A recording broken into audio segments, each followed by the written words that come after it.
Hello class, good morning. Last topic पर हमने बताया था मीटर ब्रिज के बारे में। आज हम इसी टॉपिक पर डिस्कस करेंगे। मीटर ब्रिज क्या होता है, इसका प्रिंसिपल भी व्हीटस्टोन ब्रिज पर बेस्ड है। पी और क्यू रेजिस्टेंसेस आर्म्स हैं, या इन्हें रेशियो आर्म्स भी कह सकते हैं।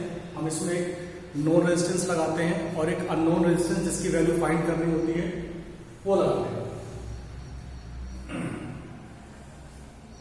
और इस मीटर ब्रिज में एक मेटल वायर सीडी जिसका रेजिस्टेंस हमको नोन होता है, और आप जानते हैं कि रेजिस्टेंस और उस वायर की लेंथ में रिलेशन होता है R proportional to length of wire.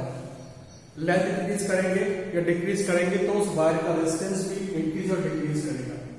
तो बच्चों, हम इससे रेजिस्टेंस पर यूनिट लेंथ निकाल सकते हैं kx where k is kl where k is r on l. So k is resistance per unit length, यानी कि आप इस वायर का रेजिस्टेंस पर यूनिट लेंथ निकाल करके आप कितनी भी लेंथ की वायर का रेजिस्टेंस इजीली फाइंड कर सकते हैं। तो यहां पर देख रहे हैं जैसे कि व्हीटस्टोन ब्रिज हमने क्या किया था, इनमें से कोई एक अननोन रेजिस्टेंस लगा करके उसकी वैल्यू फाइंड करने के लिए हम जॉकी को इस वायर पर मूव कराते हैं, और तब तक मूव कराते हैं जब तक कि हमें इस गैल्वेनोमीटर में नल पॉइंट ना मिल जाए। नल पॉइंट का मतलब बच्चों हो गया कि यहाँ का पोटेंशियल और यहाँ का पोटेंशियल जब सेम हो जाता है तो गैल्वेनोमीटर में करंट की वैल्यू 0 हो जाती है। तो उस कंडीशन में व्हीटस्टोन ब्रिज ने बोला था कि रेशियो आर्म्स का, ये दो जो रेशियो आर्म्स है पी और क्यू, और जो इनका रेशियो है, इनके रेजिस्टेंसेस का रेशियो है L1 L2, या कह सकते हैं RS।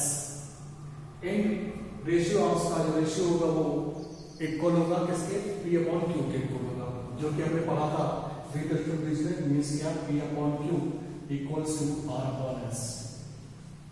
ठीक है, तो यहां पर हमने क्या किया, P upon Q same as यहां दे दिया हमने, और लेंथ जो कि हम जानते हैं कि रेजिस्टेंस L के प्रोपोर्शनल है और वायर एक ही है, तो रेजिस्टेंस पर यूनिट लेंथ तो सबका सेम ही होगा। तो अगर हम इस लेंथ को रेजिस्टेंस में चेंज करना चाहें तो इजीली हम इसमें k से मल्टीप्लाई कर देंगे और k से मल्टीप्लाई कर देंगे। तो बच्चों, ये जो वैल्यू है वो बन जाता है R अपॉन S, यानी कि रेजिस्टेंस की वैल्यू बन जाती है। तो हम इसको k और k को ना लेते हुए केवल 3 वैल्यू लेते हैं, क्या, P upon Q equals to L1 upon L2, यानी कि हम रेजिस्टेंसेस का रेशियो लेंथ के रेशियो के बराबर हम कर देते हैं। और इसी बेस पर हम आपको सीईटी की कुछ प्रॉब्लम्स इसी टॉपिक पर बेस्ड हम सॉल्व करेंगे। So please note down.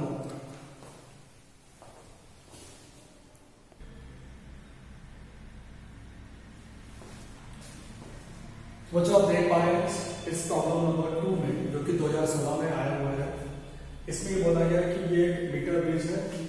इस मीटर ब्रिज में मीटर वायर डीसी का रेजिस्टेंस पर यूनिट लेंथ दिया हुआ है 0.1 ओम पर सेंटीमीटर। ठीक है, और कहा गया है कि हमने एक unknown resistance x left gap में लगाया हुआ है और एक नोन रेजिस्टेंस 6 ओम राइट गैप में लगाया हुआ है। कह रहे हैं कि जब ये नल पॉइंट दिखाता है गैल्वेनोमीटर, नल पॉइंट शोन, तो उस समय इस मीटर ब्रिज पर जो वायर का जो रेशियो होता है L1 अपॉन L2 वो 2/3 होता है। तो ये बता रहे हैं कि अगर इस मीटर ब्रिज में 5 वोल्ट की बैटरी लगी हुई है तो इसमें से कितना करंट पास होगा, हमें करंट की वैल्यू फाइंड करनी है। तो हम करते क्या, सबसे पहले तो हमें x की वैल्यू फाइंड करनी पड़ेगी। x की वैल्यू फाइंड करने से हमें ये मिल जाएगा कि इस पूरे सर्किट का इफेक्टिव रेजिस्टेंस कितना होगा, हमें ये निकालना है। तो सबसे पहले हम लोग फॉलो करते हैं मीटर ब्रिज का जो लॉजिक था, from metre bridge formula. Metre bridge formula वो क्या था, this P, this is Q, this is R, this is S। So P upon Q, P upon Q and R upon S।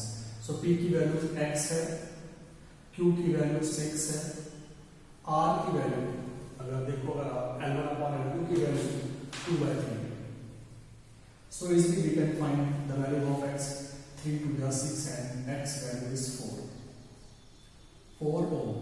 अब देखो बच्चों, जब ये नल पॉइंट मिलेगा तो इस गैलोमीटर की वैल्यू या इसका प्रेजेंस कोई काम का नहीं है, तो हम क्या करते हैं, इसको हटा देते हैं,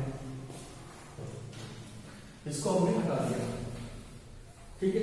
अब हम ध्यान देते हैं, हमने इस डिवाइस में जो 5 वोल्ट की बैटरी लगाई है तो कितना करंट पास करेंगे, बहुत ही सिंपल बन गया। अब हम क्या करेंगे, इस टोटल सर्किट का इक्विवेलेंट रेजिस्टेंस फाइंड करेंगे, बहुत आसान हो गया। अगर देखा जाए तो X और 6 ओम सीरीज में है, ठीक है, ये और ये दोनों ये भी सीरीज में है, बहुत ही आसान काम हो गया। तो अब एक काम करते हैं, from the parallel combination, from parallel combination of resistance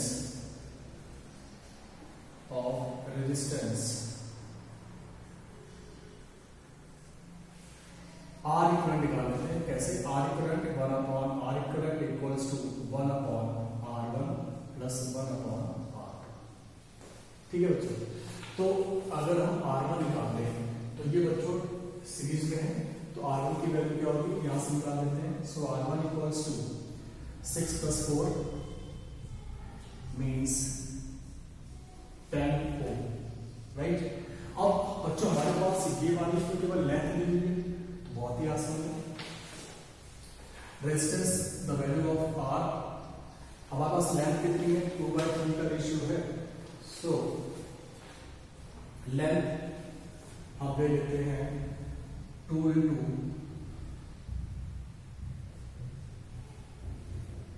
6 Om, note करें पहले इसको।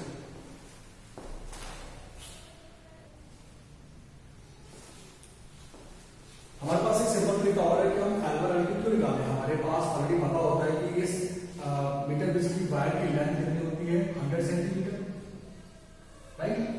और हमें इसका K दे रखा है, यानी कि रेजिस्टेंस पर यूनिट लेंथ दे रखा है, तो बहुत ही आसान हो जाएगा। तो हमारे पास ये वैल्यू आ जाएगी 0.1 into 100 मीन्स 10। देखा बच्चों, हमारे पास R1 और R2 की वैल्यू इजीली आ गई।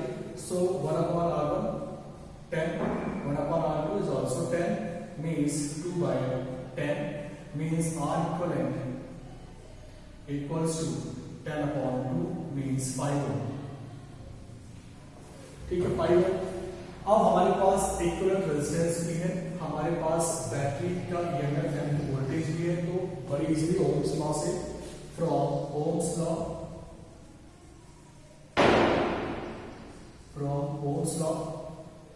V equals to IR, V equals to IR, so I equals to V upon R means I equals to V upon R, the value of V is 5 volt, the value of R is 5, so 1 ampere current,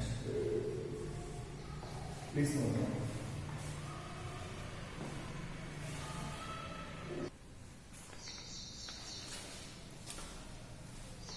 हाँ तो बच्चों, इसके बाद third problem है, ये 2015 का problem है ये। तो बच्चों ये भी मीटर बेस पर रिलेटेड है, और इस मेथड में ये कहा गया है कि हमने लेफ्ट और राइट गैप में इनकी जो वैल्यूज है वो 20 ओम एंड 30 ओम हम लेते हैं, ठीक है। तो उस कंडीशन में ये किसी न किसी पॉइंट पर ये बैलेंस्ड ब्रिज दिखाते हैं, यानी कि नल पॉइंट दिखाते हैं, और नल पॉइंट का मतलब हम पहले जानते हैं कि इस गैलोमीटर में करंट की वैल्यू 0 होती है, ठीक है।